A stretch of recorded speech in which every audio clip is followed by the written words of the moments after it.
Hello, everyone, and welcome to tonight's episode of Beginner Breakdown. My name, as always, is Alex Moellering, and I'm going to be your instructor this evening, and I have a fun one planned for you. If anyone here is a fan of Star Wars, the Force is going to be with us. Tonight, we're going to be talking about forcing moves, a really important concept in chess that if you're not super familiar with, or only vaguely familiar with, this can actually elevate your chess to another level. I'm actually taking a lot of this information, at least the basics of forcing moves, from some articles by GM Brian Smith. I found them on chess.com. If you just go to chess.com and look up like Brian Smith or forcing moves, he has a two-part article titled Forcing Moves. I highly recommend it, and I'm going to be using some of that for this lecture. But to start out, I want to take a look at this example. So this is a composition I found on chess.com as well. By G. Shapiro, and it's talking about forcing moves. So when we think about a forcing move in chess, what do we mean? A forcing move is essentially just any move you play that forces your opponent to respond in a very specific way. The most common examples are checks and captures.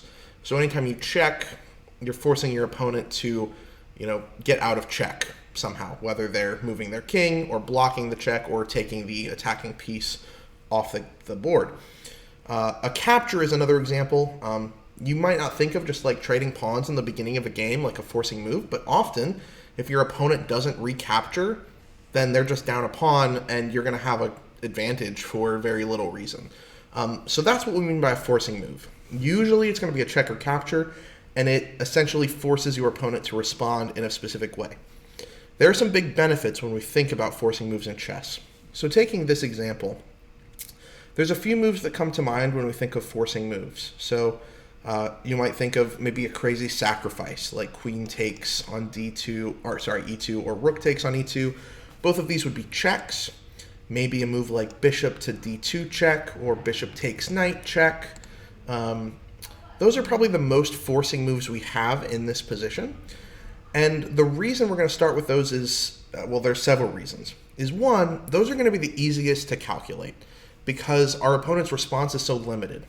If I'm looking at this position and I'm thinking maybe a strong idea would be to notice that I'm castled kingside, my opponent hasn't committed to castling yet, so maybe I'm going to fight on the kingside, maybe push up this h-pawn, attack the knight, disincentivize castling, because my bishop is stopping them from castling queenside. This is a very positional idea, and it's something maybe worth considering at some point.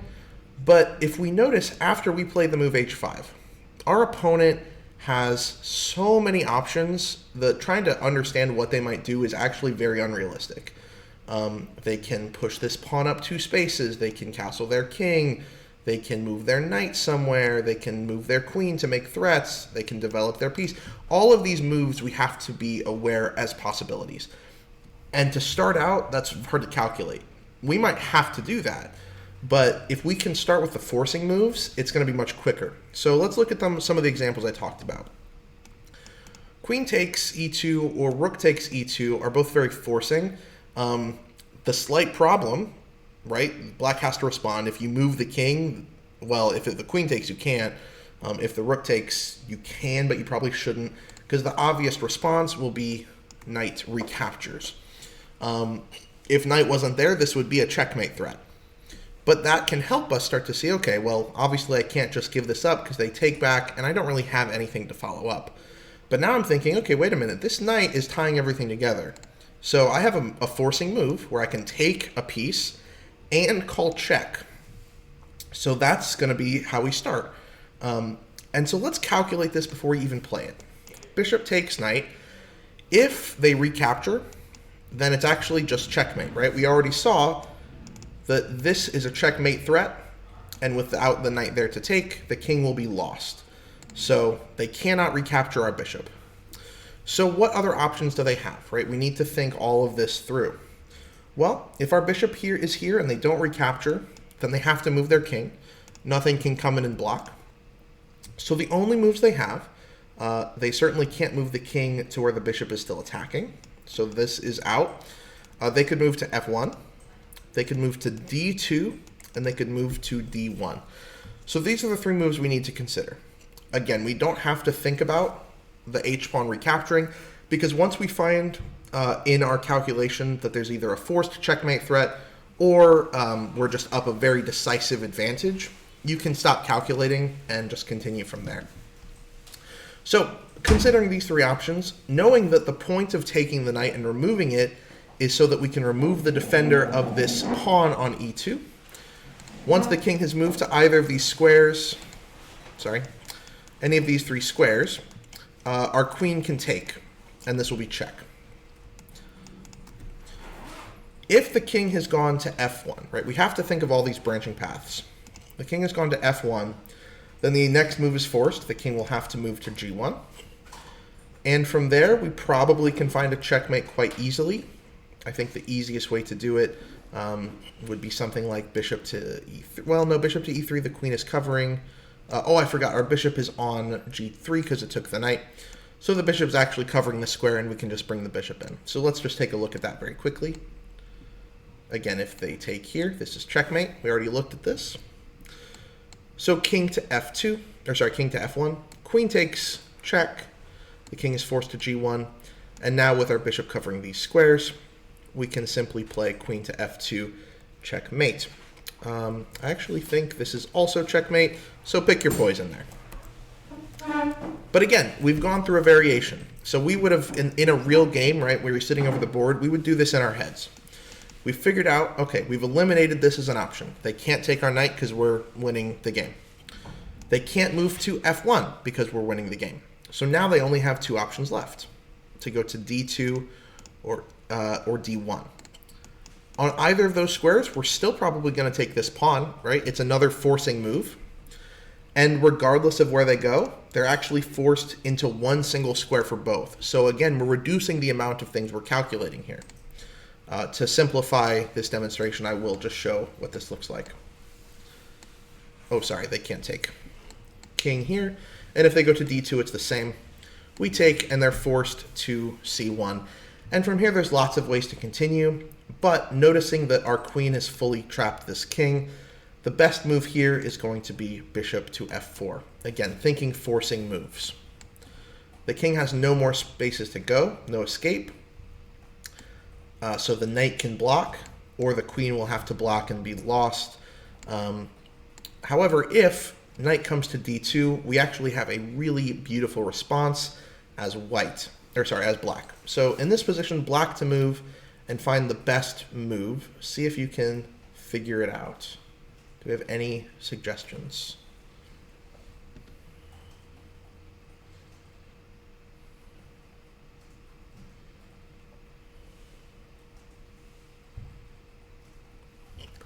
I am not a GM, no. I'm about 1500, 1540, something like that. E1? Queen E1? Yeah, queen E1 with the idea that after the rook takes, our rook will recapture. So yeah, sorry, sagebrush, C, black to move. Queen to E1, check, rook takes, and this is a checkmate. Just for fun, if they had blocked with the queen, their best move is actually to play queen to E3. Because if they play queen to d2, we can take the queen, but we can actually do the even dirtier queen to e1 anyway, because their queen is pinned.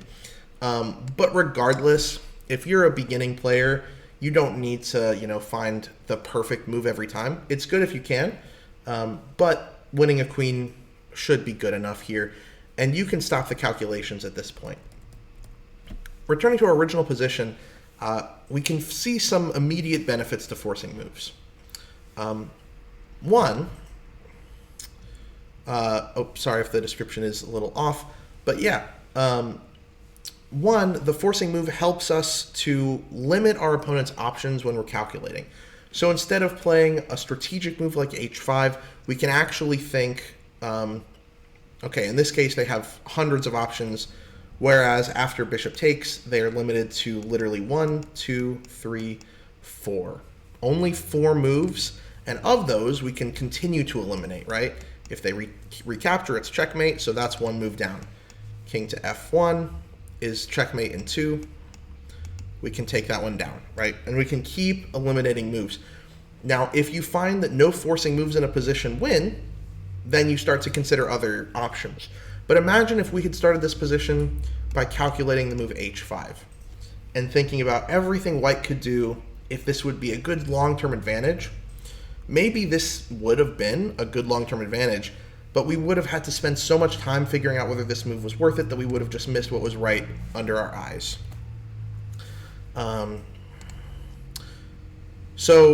Elimination limitation, I'm not sure exactly what you're talking about, Somblative.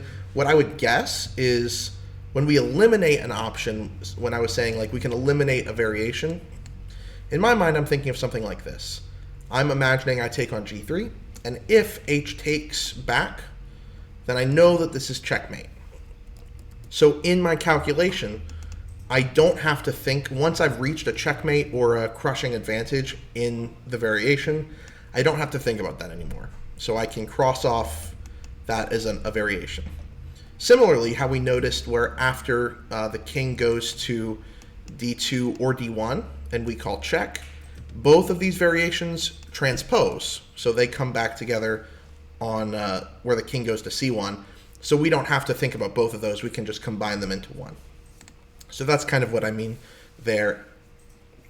So hopefully you're clear on that, but it's a really, really powerful idea. The rest of this lesson is going to be a little different than some of my previous ones. Basically, for the rest of the lesson, we're going to be looking at puzzles that I've pulled off of Lichess. So this is just a random assortment of different kinds of puzzles, some easier, some harder, but all of them involve this idea of forcing moves. So whenever we start looking, we want to calculate the forcing moves. All right, in this position, it is black to move. So let's start by thinking about our forcing moves here. Does anyone have any suggestions for black?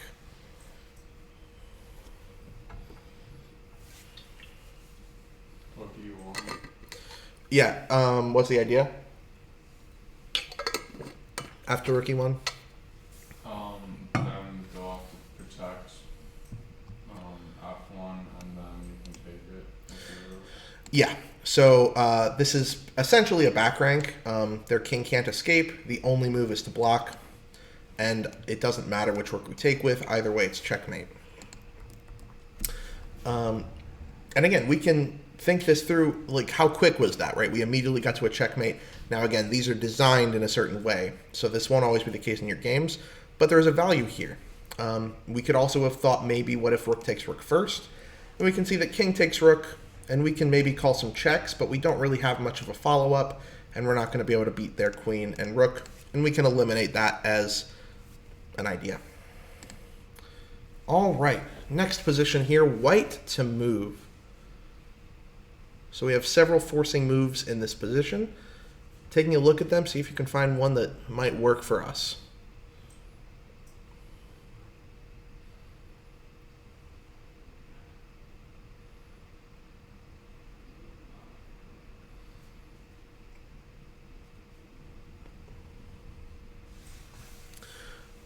Yeah, Sambalatib, you got the right idea.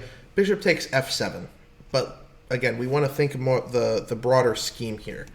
Bishop takes f7 is a forcing move because the king is forced into two options.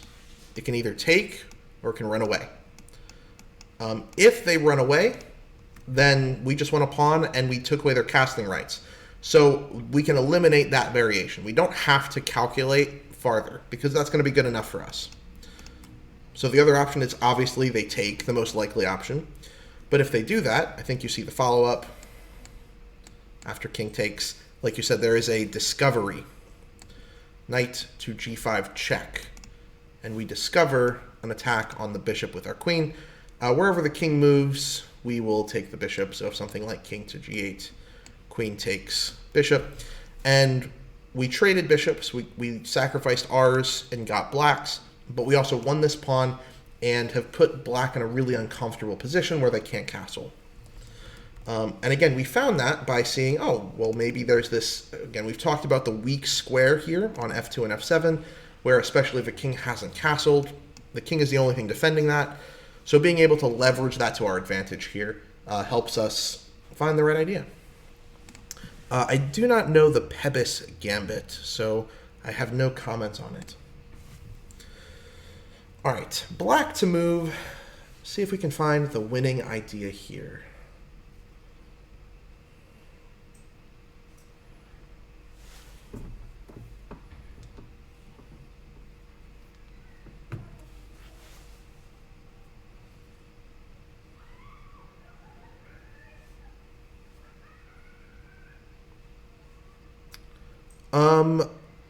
I don't know exactly what if Ferdowsi is a person or like a organization or something, but all of these puzzles were literally just pulled from Lead Chess. I went to the leadchess.org and they're just puzzles and just did different types of tactics. Some were checkmates, some were sacrifices, and I found something you'll notice in puzzles is a lot of them are forcing moves because that involves the most calculation. Now, not all of them are, but a lot do.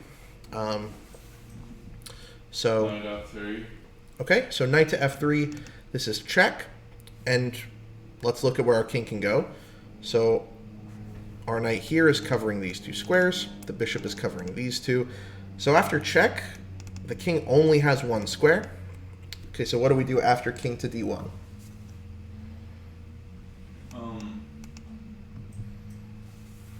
Move the bishop. I'm trying to see which square is the best to move it to.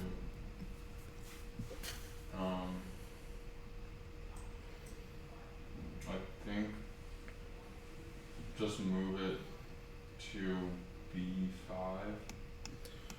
Move bishop b5, b5. and then that should be checkmate. Idea to come here, or problem is if we're playing a move here that's the king can still go to. Okay, then move it to c1, c2. Okay, so here, bishop. No, that won't work either. Yeah, they covered. So we're better, right? I like that more than thinking about b5 because b5 isn't forcing anything. We're making some threats, but it's not a forcing move. Then b1. Sorry, where? Oh, knight. b1. Yeah, knight. So check, king.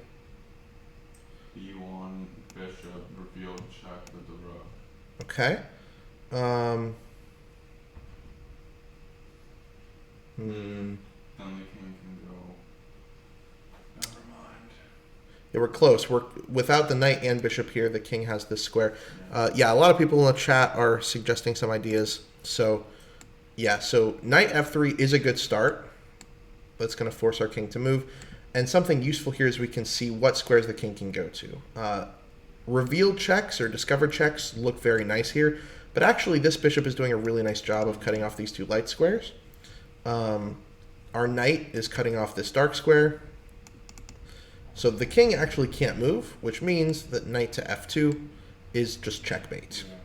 Kind of hard to see, but easier if we're looking at forced moves.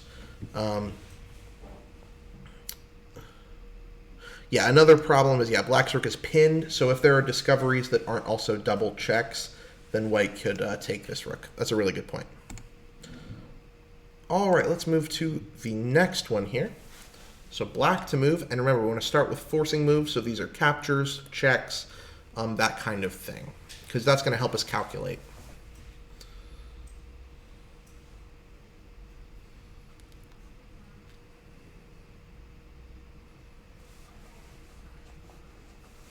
Rook e1. Rook e1. Takes. Then queen f2. Okay, so this looks good, right? And then after the king goes to the corner, it's checkmate. But there's a bit of a problem.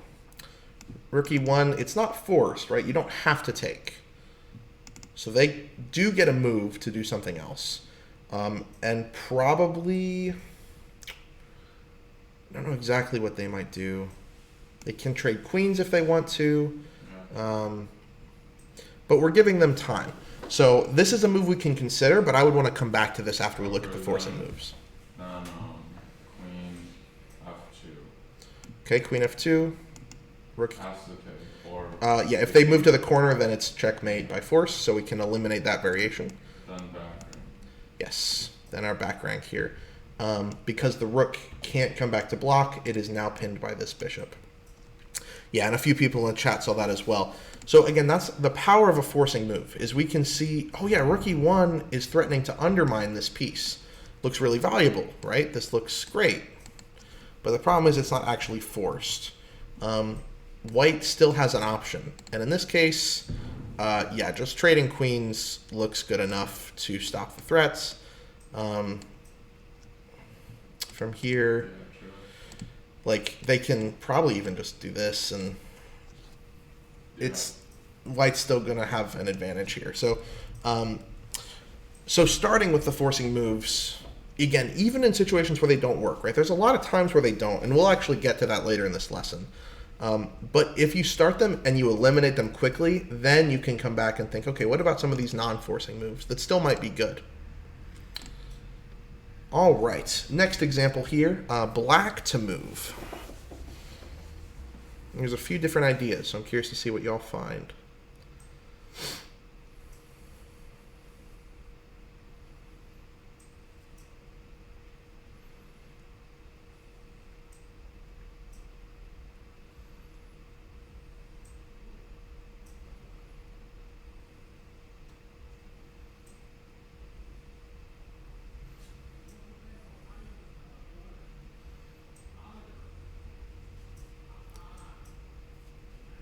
So again, black to move and find the best continuation.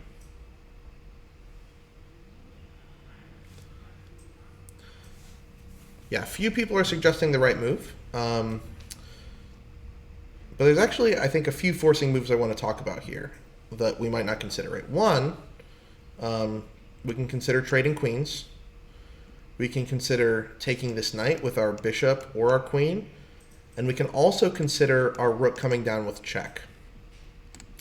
If the rook comes down with check, the king has to take, and then we win the knight.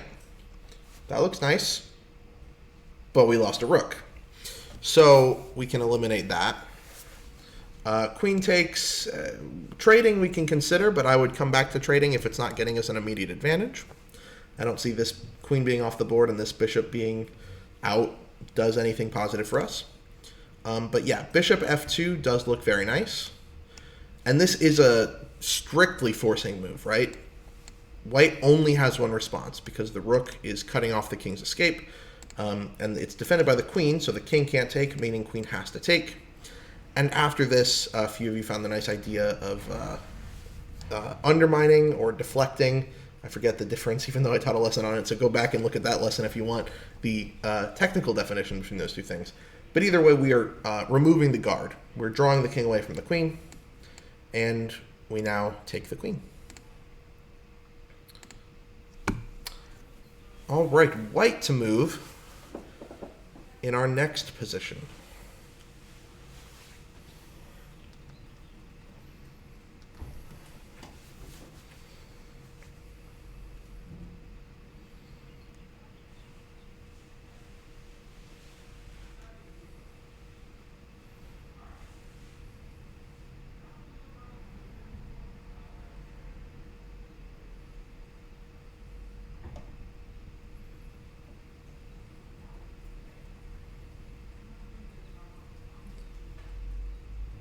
What should we consider here? First, we got to identify the forcing moves. Yeah, it looks like a few people in the chat have some ideas. The forcing moves I'm noticing in this position are not really a lot of trades to happen here. We could trade bishops, and that would force the knight or the rook to recapture. But again, I don't see an immediate advantage from that. We can take this pawn on f7. Some people in the chat have suggested that. And there's also a queen sacrifice idea we can do over here on h7 that calls check. All of these moves are forced. Bishop takes f7. Silencio 1982, I'm curious what you would follow up with after, say, king takes.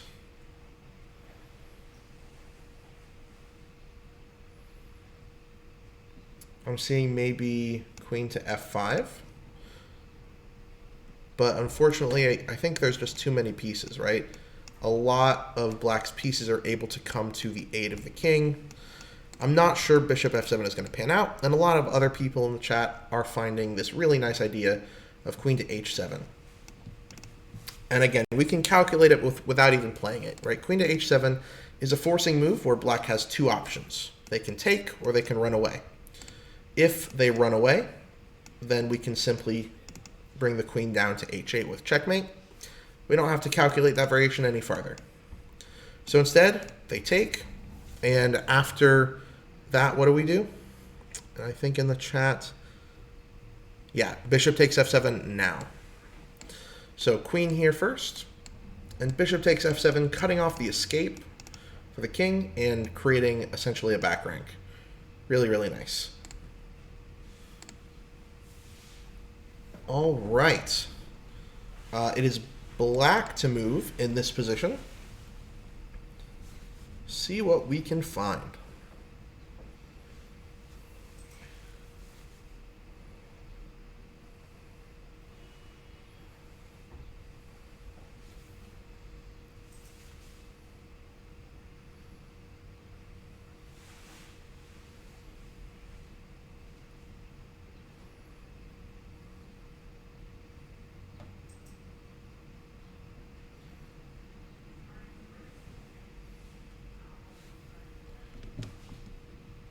Rook to d4.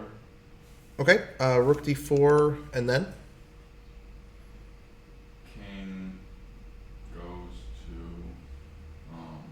g5. Mm-hmm. Yeah. And then? And then knight to h3. Knight h3. Yeah, that looks pretty checkmatey to me. What if after rook d4, g4 is played instead to block?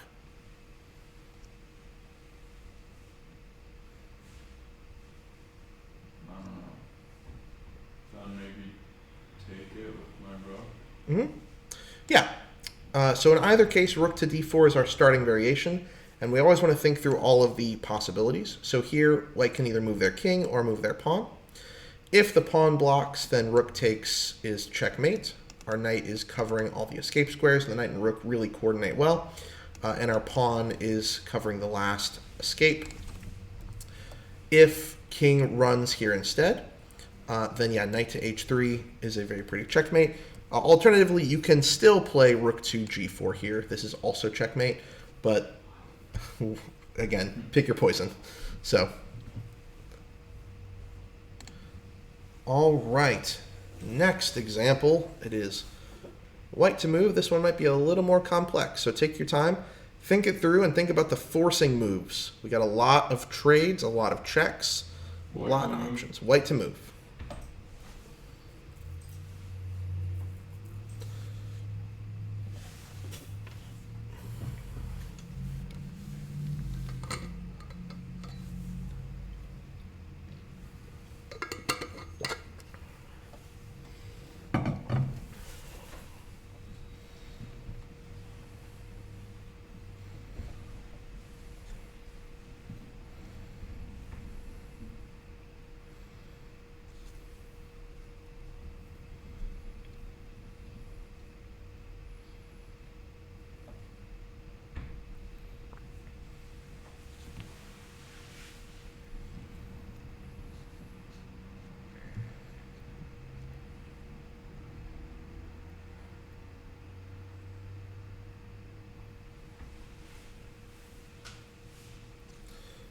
So lots to think through here. Okay, we have some suggestions in the chat.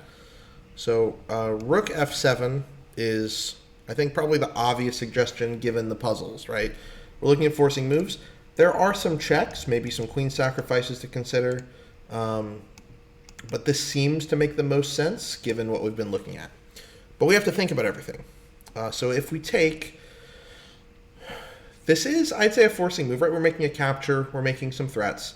And it seems pretty obvious that black would want to recapture. So they can take back with the knight, or sorry, with the rook, with the queen, or they don't have to recapture. If they don't, I think this attack is going to be too overwhelming though. So let's start with maybe thinking if rook takes, right? Queen takes would be the less obvious move. And I generally like to start a variation by thinking of what is the best thing my opponent could probably play here. And then if that doesn't work, then I'll try the other ones just in case. But it's usually a good sign if their strongest looking move doesn't actually help them. So rook takes f7, and black recaptures with the rook. Unfortunately, this undermines the knight. So yeah, as Samblatib says, yeah, this knight we can now take it with check. And now there's a question. If the rook moves back, so rook goes back to f8 here, then our rook our rook on f1 and our queen can take it with checkmate. We don't have to think about that anymore. So we can instead think, what if king to e7? If king to e7, then queen f7 checkmate, right? Our pawn is cutting off this square. And our queen, and again, our rook on f1 do a beautiful job. So that looks pretty strong. What if something else takes? What if like the queen takes here on f7? What would we do then?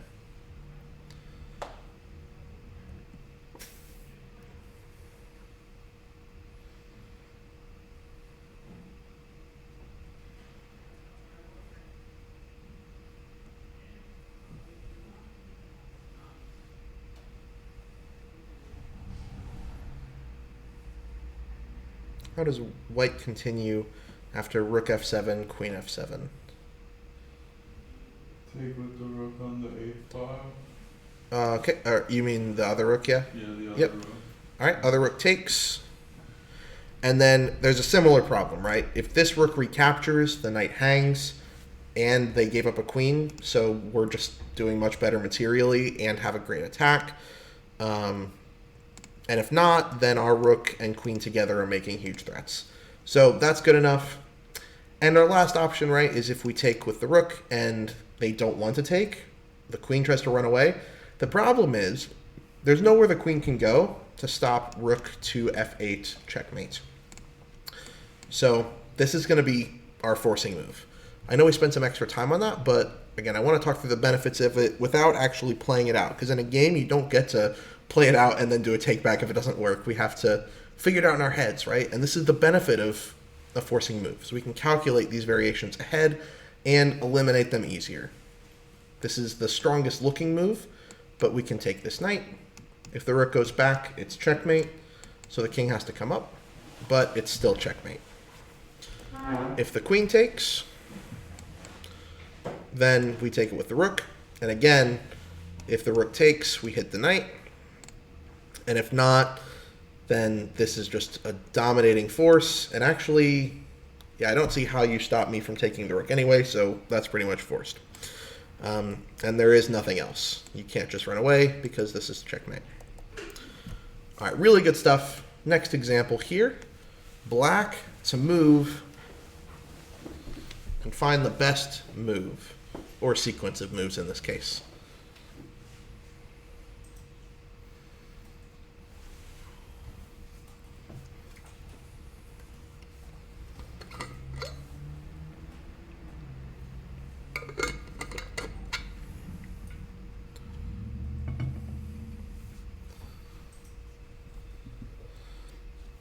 Samblatib, you are finding these pretty quick.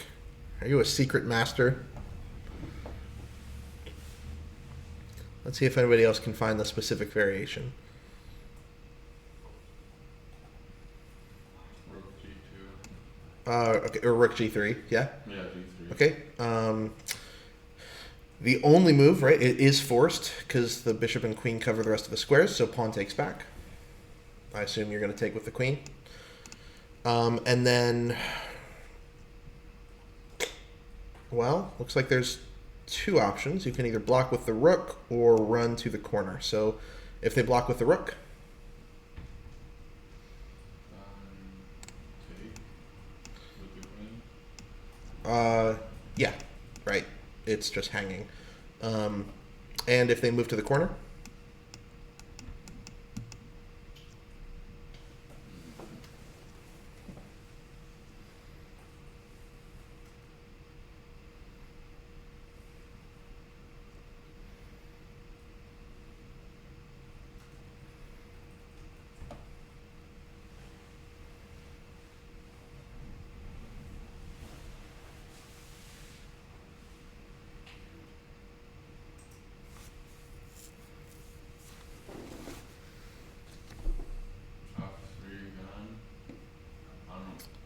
F3, again, the rook takes, right? Yeah. So not quite there. You're really close to the right idea. So, well, yeah, let's see if we can do it in your head. So rook takes here on G3. Queen takes, pawn takes, king hides in the corner.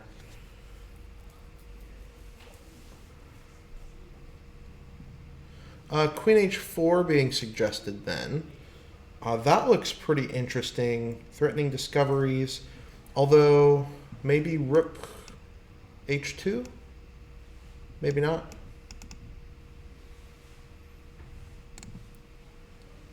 So takes, takes, takes. King of the corner.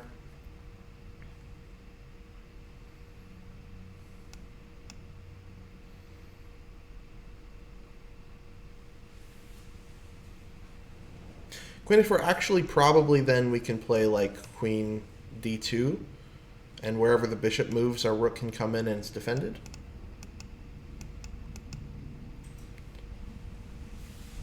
Yeah, the key here is recognizing that this rook is pinned. Bishop to G2. And if the rook takes, we get their queen. And if not, then... Well, if not, then what? Queen H2, mate. What's defending H2? Okay.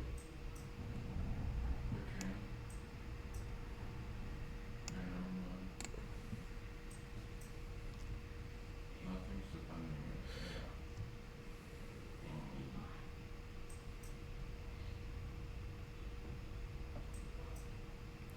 So here I would probably play bishop f3, and I've stopped them from hiding in the corner, forcing them to either run to the side or again block. We know if they block, it's checkmate, so hiding in the corner, but this time our bishop is covering all the key squares, so now our queen can kind of finish off the job.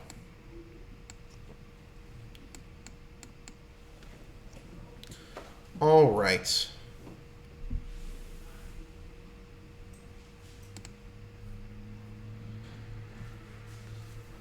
It is a white to move in this variation.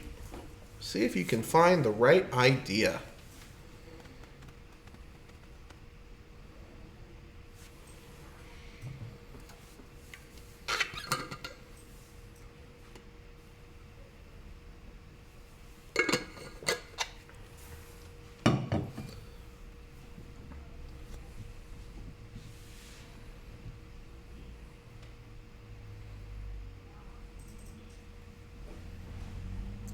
Kamachi, that sounds like a pretty cool stream. Hope you had fun there.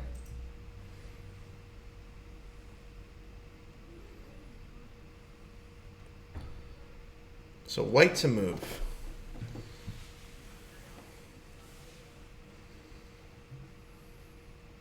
What would you play?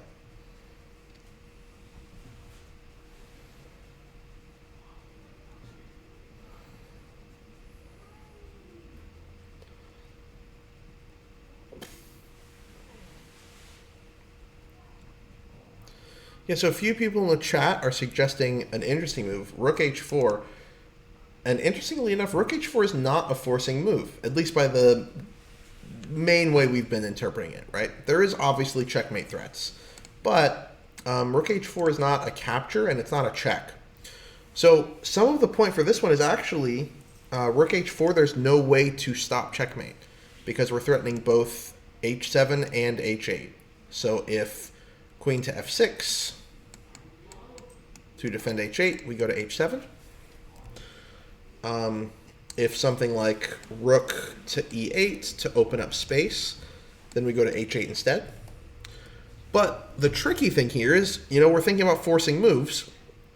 So the first inclination is to think, what are the checks? Maybe there's some queen sacrifices, maybe there's some rook sacrifices, but we can actually find that none of them quite work.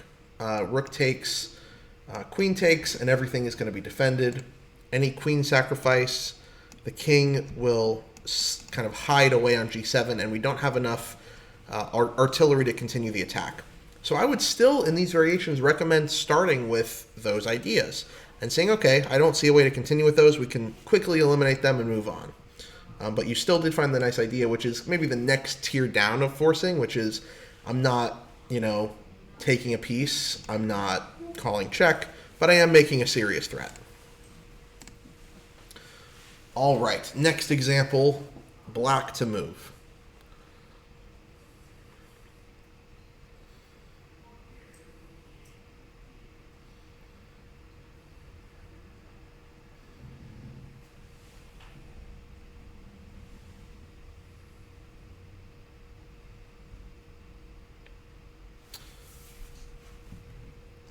The noob prince, queen h5.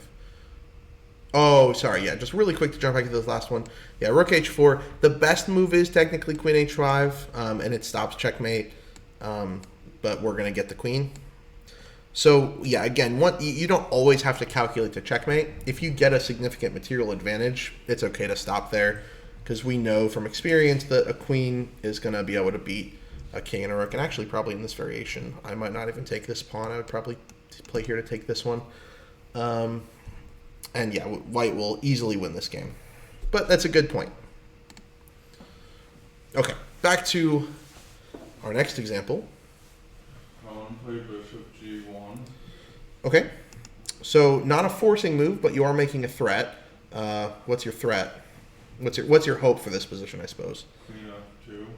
Yeah, so with the nice idea that the rook is pinned, so it wouldn't be able to recapture. Slight issue, they can just take our queen. So remember, anytime we're not playing a forcing move, we got to think of every possibility. But it is a good thought.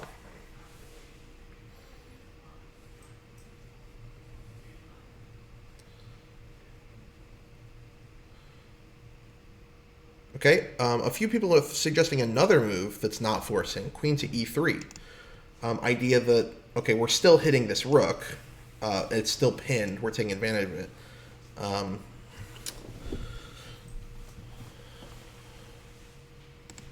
Maybe take on e2. Okay, another option. This is forcing, so let's do this first. So bishop takes rook. Yeah, because the bishop is covering everything else and it's defended. So yeah, bishop takes, king takes. Queen then to e3. Yeah, queen to e3. King has to hide in the corner. And then mate on e1. Yep, checkmate. So we found a checkmate fully by force. So we don't even need to think about queen e3, right? Queen e3 looks really, really interesting. It's a move I would love to spend some time calculating, but I only want to do that if there's not something easier, right? Because in fact, queen e3, I believe, loses to c4. Stopping the pin from working, and everything is just magically defended for white.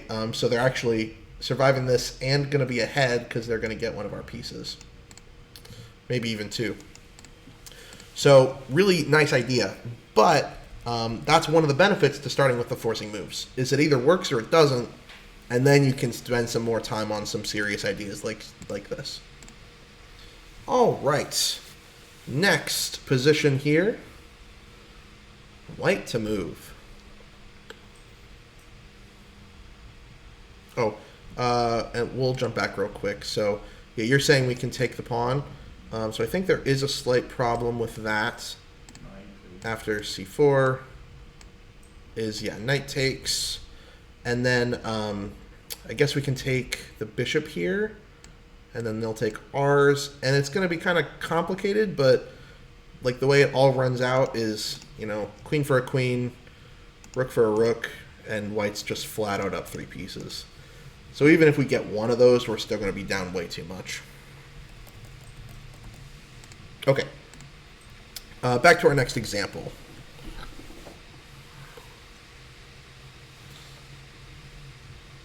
But, great question, New Prince. It's good to think about things that I might have overlooked. There's lots of complexities to all these positions.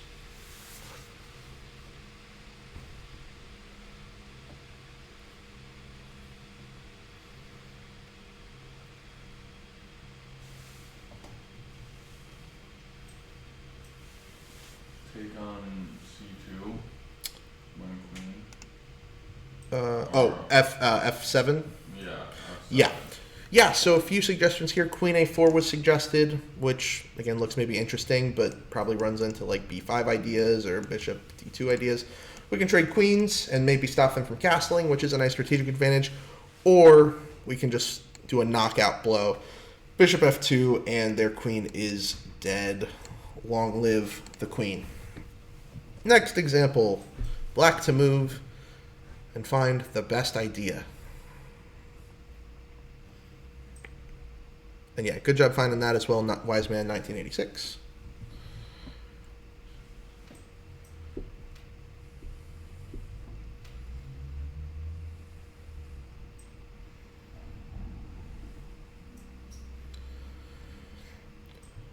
Okay, Action Sandwich, I love your name. Wanting to play Sacrifice, Queen takes C1.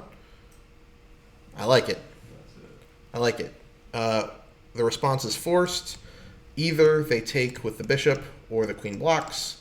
If the queen blocks, it is checkmate. So bishop takes and checkmate anyway. Quite lovely. Black to move and win. Maybe not by checkmate, maybe by checkmate. You'll have to figure that out yourself. But it is going to be a nice advantage one way or another. What should black play here?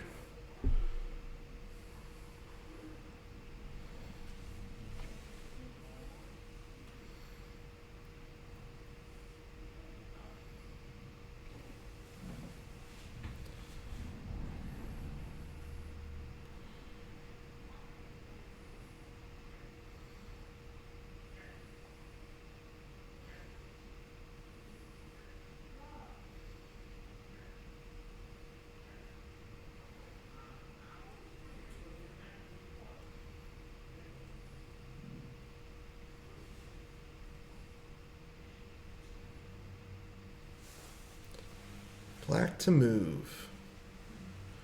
This is a little trickier. But again, if we start with our forcing moves, so checks and captures especially. Okay, chess blunts, nice. Check. Well, there's actually only one check in this position. So rook to c2, I presume.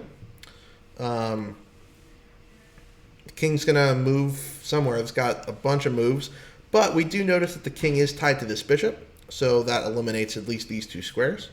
But that still leaves 4 squares open. However, you make a really good point. After check, we can do another forcing move. It doesn't matter where this king goes, because our next move will be to take the bishop, sacrificing the rook for it. So this is an exchange sacrifice, but this is a forcing move, because the king is forced to recapture. If they don't, then black just has a free bishop. So recaptures, and then the really nice fork, bishop to b6. And again, that's the power of forcing moves. I really just want to emphasize how much this can revolutionize your game if you're not using this already. Noticing that, okay, we have a check in this position, and wherever the king moves, so again, we're eliminating as many variations as we can. We either win the bishop if the king moves away,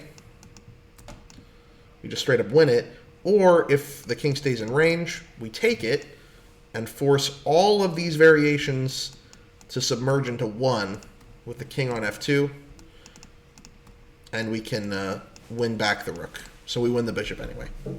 Really, really good stuff. Okay, white to move. What should white play here?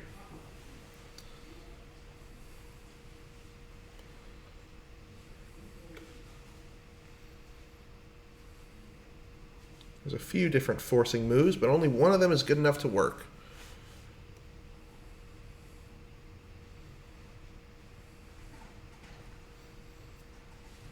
B1.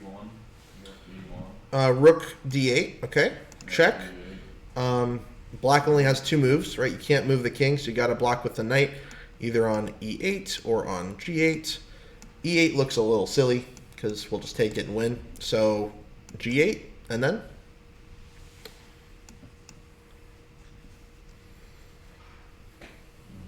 You can actually take with your rook. Okay, so take the knight. another forcing move, check. King has to take. And then queen e8. Yeah. And we're cutting off the escape square. So this one's really important because some people might say, oh, what if I played like the queen first, draw the knight away, and then I bring my rook down and there's no way to save the knight. Unfortunately, it's not a back rank one because the king, it's not a forcing move. They have one move that they can push a pawn to try and escape. Actually, even worse than that, though, is because it's not a forcing move, they also have their own time to make their threats. So they can get checkmate on us. So it's good to calculate these things out. Garam Sauce, I answered this, I don't know if you were the one who posted or someone else. Never heard of that particular gambit. All right, another complicated position here for you. White to move. What should we do here? A lot of forcing moves to consider. There's checks, there's captures, there's sacrifices. How should white come out ahead in this game?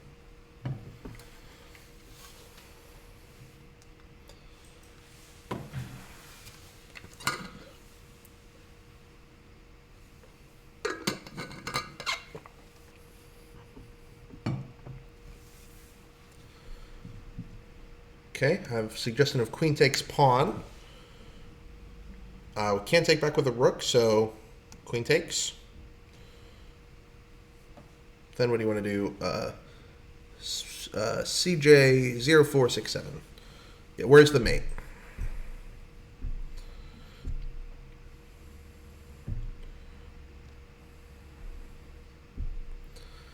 Yeah, so the rook can't take, it's pinned, but there is a queen hiding back here. So not quite checkmate there. And even if the rook takes, king takes, we can take the rook, but in the end we'll have lost all three of our pieces and only gotten a rook, a queen, and a pawn, and black still has a rook and a bishop. So taking the pawn is not good enough. Rook g3. Rook is on g3. H3. Okay, so not a forcing move. What's the idea there? Well, I don't think there's any way you can get checkmated before you checkmate them. Interesting point. So you're threatening like checkmating ideas with the queen over here, and yeah, you black. can block with the bishop, but you take the bishop. Yeah, so this is actually the right idea, but I want to emphasize the power of doing the forcing moves first, right?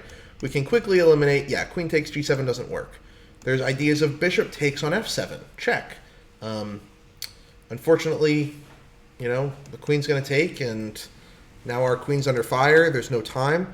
But in this position, everything is trapped, right? This queen is stuck defending these pieces, the rook is pinned, and our bishop is actually keeping this rook out of the game. So rook h3 is a quiet move. This is not a forcing move, but we can eliminate all of our forcing options, see that none of them work, and recognize that, black just doesn't have a choice here. Bishop h4, does prolong it. I guess we take. Maybe there's some ideas of like moving the queen away. But this is going to be tough. So let's see what the best way black can put up some resistance here. So I think anything other than bishop h4, like if you try and move the queen out of the way, what happens?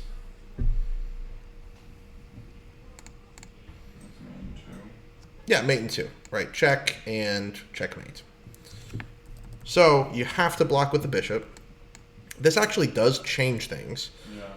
Because now, after we take and the queen moves, there is an escape square. So what do we do here?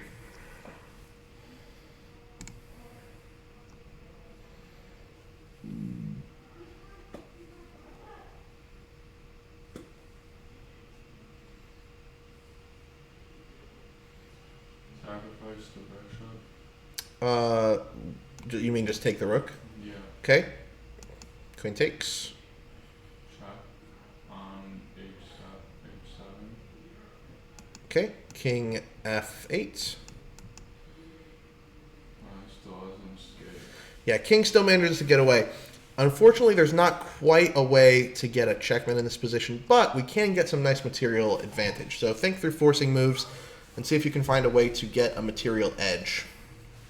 Because right now we're still down rook for a bishop, essentially.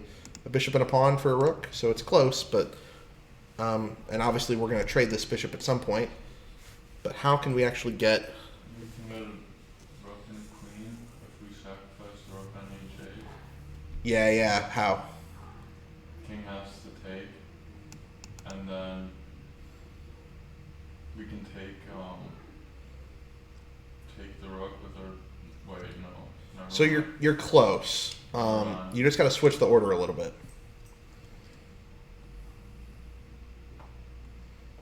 Okay, take the rook first with Yes. the bishop. Yes. Queen take. Yeah, and this is forcing because if the queen doesn't take, then we're just taking their queen. So queen has to take, and now, Check. yeah, really beautiful. Again, a deflection here, and we get the queen. Queen for a rook should be relatively easy win for white. All right, we got a few minutes left here. And you know what? Let's go through... I'll skip ahead here. I have a few more examples, but I want to show you a really pretty game. With the last 5 minutes we have, this is called the Boston Immortal. And there's a really cool forcing sequence that I want to share with you. But I think the Immortal games, if you've ever heard of them, it's a series of chess games that, you know, people just have commemorated with these titles. And they're very, very pretty. This game happened in the 1800s, 1892, in Boston. That's where it gets the name. And it starts out with a Danish gambit, d4, pawn to c3 and d takes. White gambiting these two pawns for some rapid development. Bishop to c4, actually enticing black to continue grabbing pawns. However, this is a bit scary with white having these beautifully developed bishops, active and ready to go on the hunt for the king. So black decided to be a little more calm and just, you know, develop another piece. Knight to f6. Knight to f3. Knight takes e4, taking another pawn. White castles, so fully developed. And this has kind of a Scotch gambit feel, and the Danish and the Scotch can kind of transpose in some ways. But after castles, black played the move knight to d6. Not the best move. Threatening the bishop here. And bishop to b3 is actually a very strong move for white. In this case, white went a little crazy and gambited some more. Knight takes c3, allowing knight to take c4 with the idea that there is a lot of pressure on this open king. Rook to e1, check. Forcing bishop to e7. Obviously, you don't want to give up the queen, and bringing the knight back doesn't actually change anything. So bishop to e7. Putting more pressure on our pinned piece here. Knight to d5. Knight to c6 to defend. And bishop out to g5, attacking again, hoping to, you know, possibly win the queen or just get a really strong attack here. White did end up sacrificing a bishop. And black plays f6. A bit of a desperation move, but this is actually the best. And with, you know, a computer engine defending, black is actually doing okay here, but it is very scary practically. White plays the move rook to c1 with the idea that if you now take my bishop, I will take your knight and double up my rooks, and this is going to be really, really painful. So instead, black plays the move b5, defending the knight, not taking their bishop. And white plays kind of a crazy move here. Rook takes c4, sacrificing the rook anyway, with the idea that they're kind of eliminating this defender. Pawn takes, and now knight to e5, another just insane move, with kind of a fun idea. In the game, pawn takes the bishop, but if something had taken here on e5, let's say knight takes e5, then rook takes, sacking again, f takes, and the queen is trapped. Funny enough, this is actually maybe not the worst thing for black, because white has sacrificed so much material that this position is going to be kind of wacky. But, again, this was an old game, so he didn't want to lose his queen. So f takes g5, and this is a blunder. Queen to h5, and this is where our forcing sequence begins. White has sacrificed a bunch of material, and now can find a really forcing attack. Queen h5, and unfortunately there's only one move, right? If king to f8, this is checkmate. So g6 is forced. And here another really beautiful forcing move, another check, is knight to f6. Now knight to g6 normally would be a very strong move, and that is going to come soon, with the idea that we're going to pick up the rook. But that's not quite enough for white here. They have sacrificed a lot. They need more than just some material returned. So knight to f6, check. In the game, we have bishop takes, because again, if king to f8, then we have checkmate with queen to h6. Everything is covered. So bishop takes, the knight is forced. And now, knight takes g6, check. Black has a lot of options, but this is still a forcing move. But you can block with a lot. So what did black play in the game? Surprisingly, black actually plays queen to e7. But let's look at some of their other options very quickly. If a move like bishop to e7, then white could probably continue something like knight to e5, and then king to f8 is forced, and this is checkmate. If king had gone to f7 to try and prevent some of that, then maybe, again, knight to e5. This is double check. The king has to move. And there's going to be a problem no matter where you move. If you go over to g7, then you are going to get mated on the edge of the board very painfully.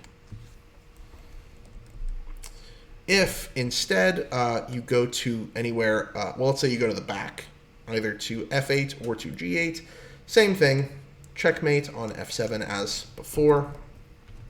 And if you go anywhere on the e-file, then I am winning your queen, and pretty soon I will be winning the game. So, for all of those reasons, queen to e7 is played in the game. Another forcing move, rook takes e7, check, forcing the bishop to take. Knight to e5, check. King still can't go to f8 because, again, there is checkmate in 1. So king goes to d8.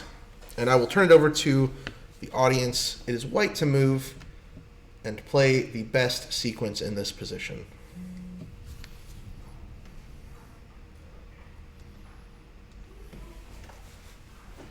White has given up nearly all of their pieces, but they've done it seeing all of this ahead.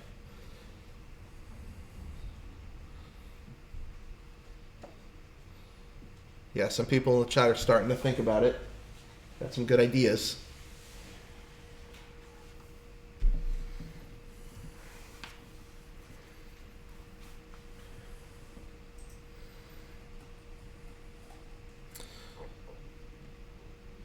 Yeah, new prince, we can fork the king and the rook, but that's not quite going to be good enough, because even if we get the rook, we'll have a queen and a knight versus a rook, knight, and bishop pair. You know, maybe white has a slight edge there, but it's too close for me to want to play it out comfortably. Yeah, it's going to be kind of weird and close. But yeah, Chess Blunts and My Name is Buffalo, you both found the right idea. This is a pattern that we've looked at before, the smothered mate. Knight f7 is how we start, but we're not looking at the rook, we're looking at the king. Because once the king moves, we have a double check. Knight to d6. You cannot take. Again, if you go to f8, this is mate. So you have to go back to d8. And from here, there's checkmate in 2 moves. All forced. First. Okay. Yeah. Queen to e8. Why couldn't you do that? Could you have done that right away? So you can't, because the difference is the knight's not defending. The knight can still get here, but I can't do it now. If rook takes, this is still a smothered mate. But the rook doesn't have to take. Yeah. You need the knight to be defending this square for it to work. So we have to kind of reroute a little bit, and then we can pull it off. King can no longer take, and checkmate. So really, really beautiful game. Hope that you enjoyed that, but more importantly, I hope that you took to heart some of the ideas about forcing moves. Now, obviously, we were looking at puzzles. I did throw in some where forcing moves weren't the answer, and you had to think a little more creatively. But the point is, it's extremely beneficial to your chess game because even if the forcing move doesn't work, it's one more eliminated sequence. You don't have to think about it. And if it does work, then play it. You got there. So hopefully this will help you with your calculation, save you some time, mental effort, and help you win the battle of attrition against your opponent, and also maybe spot some moves you wouldn't have considered otherwise, some sacrifices that can lead to really pretty endings to some games. So I hope you've enjoyed this stream. My name's Alex Moellering again. Thank you for coming to Beginner Breakdown, and hope to see you again soon. Do we...